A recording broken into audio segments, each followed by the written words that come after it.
అంచెలంచెలుగా బీసీల్ని వేధించిన party YSR Congress party. మాటలు మాత్రం కోటలు దాటుతాయి కానీ చేష్టలు మాత్రం గడప కూడా దాటవు. అది వైఎస్ఆర్ కాంగ్రెస్ పార్టీ నీతి అని చెప్పి కూడా నేను మీకు తెలియజేస్తున్నా. ఈ 40 రోజుల్లో ప్రతి ఒక్క మండలానికి మీరు వెళుతున్నారు.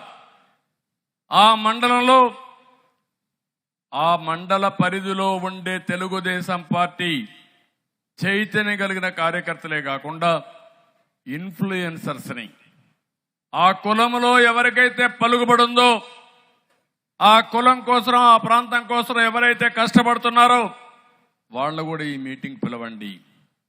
వాళ్ళ ఆలోచన తీసుకోండి.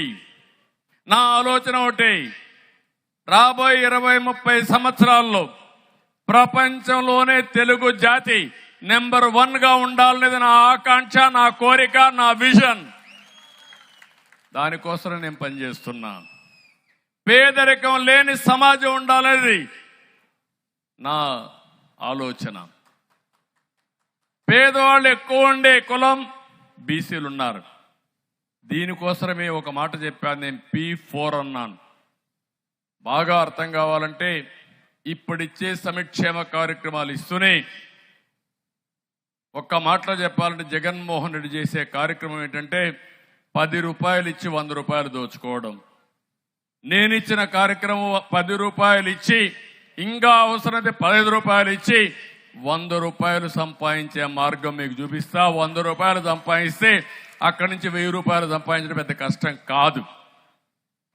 తెలివి కొంతమంది సొత్తే కాదు, ఆ విషయం మీరు గుర్తుపెట్టుకోవాలి. మొట్టమొదటిసారిగా అనిపిస్తుంది 10 రూపాయలు సంపాదిస్తే 10 రూపాయలు 100 రూపాయలు సంపాదిస్తుంది. ఒకప్పుడు శారీరకంగా కష్టపడేవాళ్ళం, ఇప్పుడు శారీరకంగా అవసరంలా అందరికీ సెల్ ఫోన్లు వచ్చేసాయి. మిమ్మల్ని చూస్తున్న అప్పటి నుంచి నాతో నా మాటలు వింటూనే ఉన్నారు.